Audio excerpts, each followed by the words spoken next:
Hello students, अब हम लोग संघीय संसद के दोनों सदनों का पारस्परिक संबंध को एक बार देखेंगे। Inter relation between the two chambers of federal parliament. इसको देखेंगे कि हम अभी तक हम लोगों ने देखा कि दोनों सदनों के बीच कैसे ये कार्य करता है, कौन सा सदन उच्च होता है। फिर हमने देखा संसद को सदन को दोनों सदनों को बहुत महत्वपूर्ण स्थिति प्राप्त है संविधान में इसकी बहुत महत्वपूर्ण स्थिति और बहुत पावरफुल स्थिति को दिखाया गया है। लेकिन कहीं ना कहीं लोकतंत्र होने की वजह से आज के परिदृश्य में हम देखते हैं कि कार्यपालिका भी उतनी ही महत्वपूर्ण स्थिति को प्राप्त करती है। लेकिन फिर भी संघीय संसद के दोनों सदनों में क्या संबंध है, कैसे ये मिलकर काम करते हैं, दोनों की शक्तियाँ किस प्रकार से हैं, कौन सा उच्च है, क्या निम्न है या बराबर की स्थिति पर रहते हैं, इन चीज़ों को हम आज इंटर रिलेशन को देखेंगे।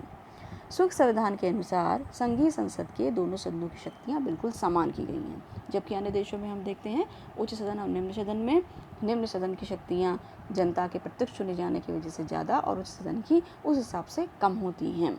लेकिन यहाँ पर शक्तियाँ बिल्कुल समान हैं। इस चीज़ में प्रोफेसर स्ट्रॉन्ग ने लिखा है कि स्विस संघीय संसद संघीय सरकार की भांति विचित्र है, क्योंकि इनमें दोनों सदनों के अधिकार एक से हैं और उच्च सदन की शक्तियाँ किसी भी दृष्टि से निम्न सदन से कम या अलग नहीं हैं। इनको हम देखते हैं क्या क्या चीज़ें हैं।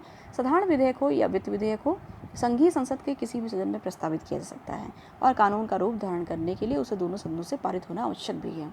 यदि किसी विधेयक पर दोनों सदनों में विरोध उत्पन्न हो जाए तो दोनों सदनों की एक संयुक्त सम्मेलन समिति ज्वाइंट कॉन्फ्रेंस कमेटी स्थापित की जाती है, जो विधेयक के बारे में गतिरोध दूर करने के लिए विचार भी करती है। दोनों सदनों के सम्मुख अपने सुझाव रखती है। यदि दोनों सदनों में गतिरोध दूर हो जाए तो ठीक है, यदि अब भी गतिरोध न दूर हो तो संयुक्त सम्मेलन समिति पुनः इसी प्रकार से कार्य करती है। यदि फिर भी विधेयक पर गतिरोध बना रहता है तो उस विधेयक को ही समाप्त कर दिया जाता है।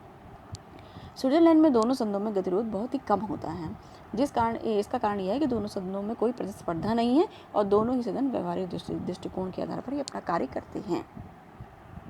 इसके अतिरिक्त समान शक्तियां प्रदान किए जाने पर भी ये कहा गया है कि द्वितीय सदन सीनेट की शक्तियां घटने लगी हैं। प्रतिनिधि सभा की तुलना में सीनेट का प्रभाव कम होने का एक कारण है कि सीनेट एक लोकप्रिय सदन नहीं है। सीनेट ने अपनी इच्छा से प्रतिनिधि सभा की तुलना में गौण स्थान प्राप्त कर लिया, क्योंकि प्रतिनिधि सभा में जनता के प्रतिनिधि बैठते हैं और सीनेट में केवल कैंटनों के प्रतिनिधि। लॉवेल ने कहा, दो शक्तिशाली संस्थाओं में से जिस संस्था में राजनीतिक नेता रहते हैं वह कालांतर में सामान्यतः निश्चित रूप से और अधिक शक्तिमान हो जाता है। इसी कारण यह आश्चर्यजनक नहीं है कि सीनेट प्रतिनिधि सभा की तुलना में कम अधिकार तथा प्रभाव रखती है। इसके अलावा हम देखते हैं कि लेकिन व्यवहार में सीनेट का गौण स्थान प्राप्त होने पर यह निष्कर्ष नहीं निकाला जा सकता है कि सीनेट व्यर्थ है, क्योंकि व्यवहार के अंतर्गत कुछ परिस्थितियों में सीनेट ने प्रतिनिधि सभा की अपेक्षा जन दृष्टिकोण में और अधिक अच्छी तरीके से काम किया है। इसके अतिरिक्त स्विट्जरलैंड की व्यवस्थापिका के दोनों सदनों में सामान्यतया पारस्परिक विरोध की स्थिति नहीं देखी जाती है। इस पर प्रोफेसर घोष ने कहा, क्यों नहीं देखी जाती? कि स्विट्जरलैंड में सदैव दोनों ही सदनों में बहुत सुखद और मधुर संबंध देखे जाते हैं। ऐसे अवसर भी कम नहीं हुए हैं जब सीनेट ने प्रसन्नता के साथ न केवल प्रतिनिधि सभा की मांग के लिए मार्ग प्रशस्त किया, वरन स्वयं प्रतिनिधि सभा से बढ़कर राष्ट्रीयता का परिचय दिया है। इसके अतिरिक्त विश्व के अन्य देशों के व्यवस्थापिकाओं के द्वितीय सदन अपनी प्रतिक्रियावादिता के लिए कुख्यात रहे हैं, लेकिन स्विस सीनेट के संबंध में ऐसी बात नहीं कही जाती है। मुंडो ने कहा कि विश्व के अधिकांश द्वितीय सदनों के समान सीनेट ने प्रतिक्रियावादी होने की प्रसिद्धि प्राप्त नहीं की है। स्विस सीनेट को कोई भी व्यक्ति प्रतिक्रियावादिता का गण अथवा प्रगति को रोकने वाली संस्था नहीं कह सकता है। इसके अतिरिक्त हम देखते हैं सीनेट के अन्य राज्यों की द्वितीय सदन से तुलना की जाए। अगर सीनेट की हम कंपैरिजन करते हैं अन्य राज्यों के द्वितीय सदन से, तो हम देखते हैं comparison of senate with second chamber of other countries. अब हम देखते हैं स्विट्जरलैंड की सीनेट की तुलना अनेक बार इंग्लैंड की राज्यसभा, भारत की राज्यसभा तथा अमेरिका की सीनेट से की जाती है। जहाँ तक इंग्लैंड की लॉर्ड सभा तथा भारत की राज्यसभा का संबंध है, स्विस सीनेट को इन दोनों ही सदनों से अधिक शक्तिशाली माना जाता है। ग्रेट ब्रिटेन की लॉर्ड सभा साधारण विधेयकों में से 1 वर्ष की देर कर सकती है और वित्त विधेयकों को 1 माह तक रोक सकती है। इंग्लैंड की लोकसभा लोकसभा लोक सदन हाउस ऑफ कॉमन्स की तुलना में निश्चित रूप से बहुत अधिक निर्बल है, जबकि स्विस सीनेट की शक्तियाँ प्रतिनिधि सभा के बराबर हैं।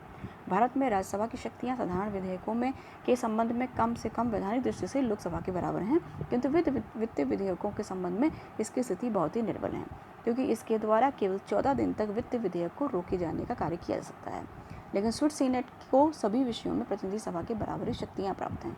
इस प्रकार स्विस सीनेट इंग्लैंड की लोकसभा और भारत की राज्यसभा की तुलना में निश्चित रूप से अधिक शक्तिशाली है।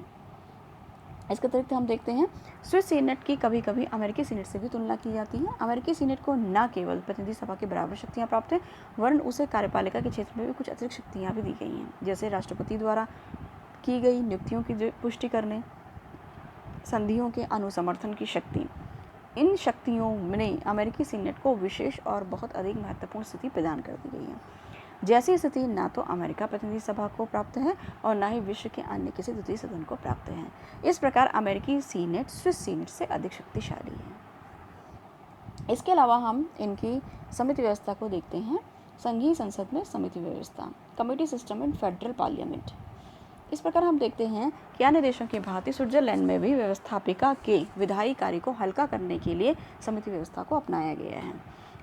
संघीय संसद के प्रथम सदन प्रतिनिधि सभा में 12, द्वितीय सदन सीनेट में 10 स्थायी समितियां होती हैं। ये स्थायी समितियां निम्न हैं: पहली क्षमादान समिति, संघीय रेलवे समिति, दूसरी रेलवे रियायत समिति, चौथी वित्त समिति, पांचवी याचिका समिति, छठी विदेश समिति और सीमा शुल्क समिति सातवीं है।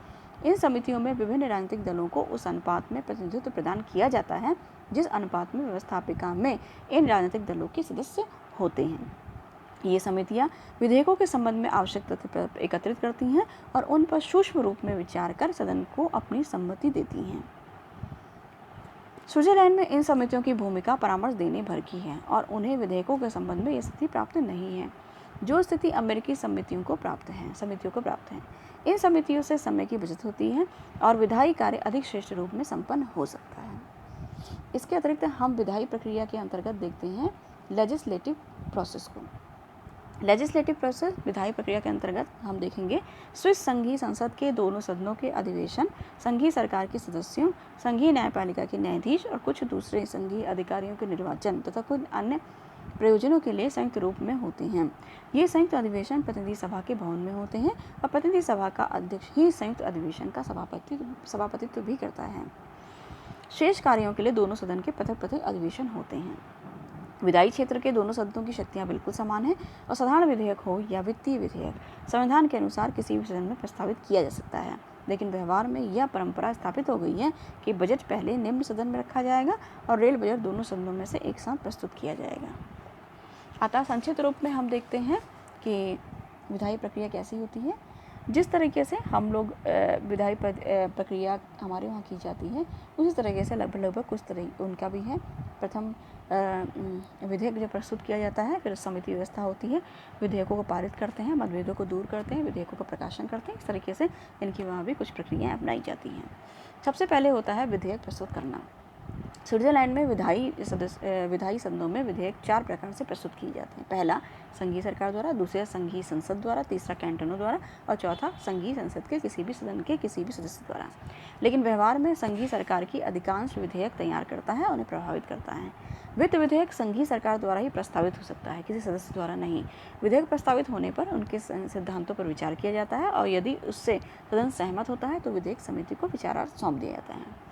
दूसरी स्टेज इनकी आती है समिति व्यवस्था। समिति में सदन के समस्त दलों को अपनी सदस्य संख्या के अनुपात में प्रतिनिधित्व प्राप्त होता है। स्विट्जरलैंड में विधायी समितियां प्रायः अपनी बैठकें उस समय करती हैं जब सदन का अधिवेशन ना हो रहा हो। समितियां प्रायः विधेयक के मूल प्रारूप में नहीं बदलती हैं, वरन विधेयकों में केवल आवश्यक संशोधन का ही सुझाव देती हैं। मुख्यतः समिति प्रत्येक विचाराधीन प्रश्न को सर्वसम्मति से सुलझाती हैं तथा फिर अपने निर्णय को एक निर्धारित प्रतिवेदक के द्वारा संबद्ध सदन में भेज देती हैं। इसके अलावा सदन में विधेयकों को पारित करना। Passing of the bill by the chambers. समिति की रिपोर्ट सदन में आ जाने पर सदन में विधेयक पर विचार आरंभ कर दिया जाता है। सदन में विधेयकों पर धारावार विचार किया जाता है और समिति द्वारा सुझाए गए संशोधनों पर भी विचार किया जाता है। सदन विचार करता है। अंत में संपूर्ण विधेयक पर मत संग्रह किया जाता है और एक सदन द्वारा विधेयकों को स्वीकृति के बाद उसे दूसरे सदन में भेज दिया जाता है। दूसरे सदन में भी विधेयक पर विचार करने के लिए ये प्रक्रिया अपनाई जाती है। मतभेदों को दूर करना, रिमूविंग ऑफ डिफरेंसेस। यदि किसी विधेयक पर दोनों सदनों में मतभेद उत्पन्न हो जाए तो मतभेद दूर करने के लिए संयुक्त सम्मेलन समिति स्थापित की जाती है, जिसमें दोनों सदनों के बराबर बराबर सदस्य होते हैं। इस समिति का अध्यक्ष उस सदन में से कोई भी व्यक्ति होता है जिसमें विधेयक प्रारंभ होता है। यदि संयुक्त समिति के सुझावों में से कोई सदन अस्वीकार कर दे सुझावों को, तो उसे विधेयक रद्द समझा जाता है। विधेयक का प्रकाशन, पब्लिकेशन ऑफ द बिल। यदि विधेयक दोनों सदनों में पारित हो जाए तो उस पर दोनों सदनों के अध्यक्ष तथा सचिवों के हस्ताक्षर होते हैं। उसके बाद विधेयक संघीय सरकार के पास प्रकाशन तथा लागू करने के लिए भेजा जाता है। यदि विधेयक में दर्ज की गई अवधि तक जनता इस पर लोक निर्णय की मांग ना करे तो यह कानून की भांति लागू कर दिया जाता है।